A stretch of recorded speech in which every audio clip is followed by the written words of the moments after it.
వారాహి పీఠం దగ్గర ఉండాలి. అయితే పూజా కార్యక్రమాలు ఏంటి అంటే కుంకుమ పూజలు అయితే మాత్రం విశిష్టంగా నిర్వహించబడతాయి.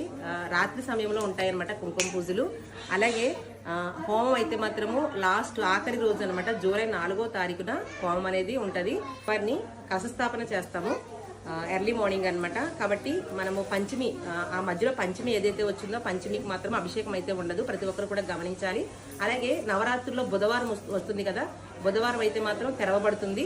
మీ అందరికీ తెలుసు కదా, బుధవారం మనము వారాహి పీఠానికి సెలవు ప్రకటించాము. కానీ ఏంటి అంటే బుధవారం అయితే మాత్రం వారాహి నవరాత్రుల్లో వారాహి పీఠం తెరవబడుతుంది, ప్రతి ఒక్కరు కూడా గమనించాలి.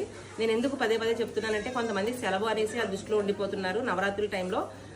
ఇది ప్రతి ఒక్కరు కూడా గమనిస్తారని నేను పదే చెప్పడం జరుగుతుంది.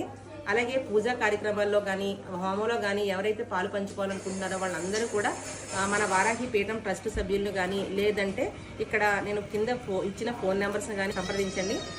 అలాగే ఎవరు కూడా మిస్ చేసుకోవద్దు అనమాట. చాలా అంటే చాలా శక్తివంతమైన పవర్ఫుల్ నవరాత్రులు అండి ఇవి. ఆషాఢ నవరాత్రులు, గుప్త నవరాత్రులు, అలాగే వారాహి నవరాత్రులు అని కూడా అంటామన్నమాట. ఈ నవరాత్రుల్లో ఎవరైతే అమ్మవారిని భక్తి శ్రద్ధలతో పూజిస్తారో వాళ్ళందరికీ కూడా ధర్మబద్ధమైన కోరికలు ఖచ్చితంగా నెరవేరుతాయి. ఎవరు కూడా దయచేసి మిస్ చేసుకోవద్దు. గుడికి రాలేని వాళ్ళు ఇంటి దగ్గర కూడా మీరు సింపుల్గా అమ్మవారిని పూజ చేసుకోండి 9 రోజులు. మరి లలితా నవరాత్రులు ఏ విధంగా అయితే చేసుకుంటారో అదే విధంగా అమ్మవారి నవరాత్రులు కూడా చేసుకోవచ్చు అనమాట. అయితే వారాహి నవరాత్రి వారి పూజ అయితే మాత్రం రాత్రి సమయంలో చేయాలి.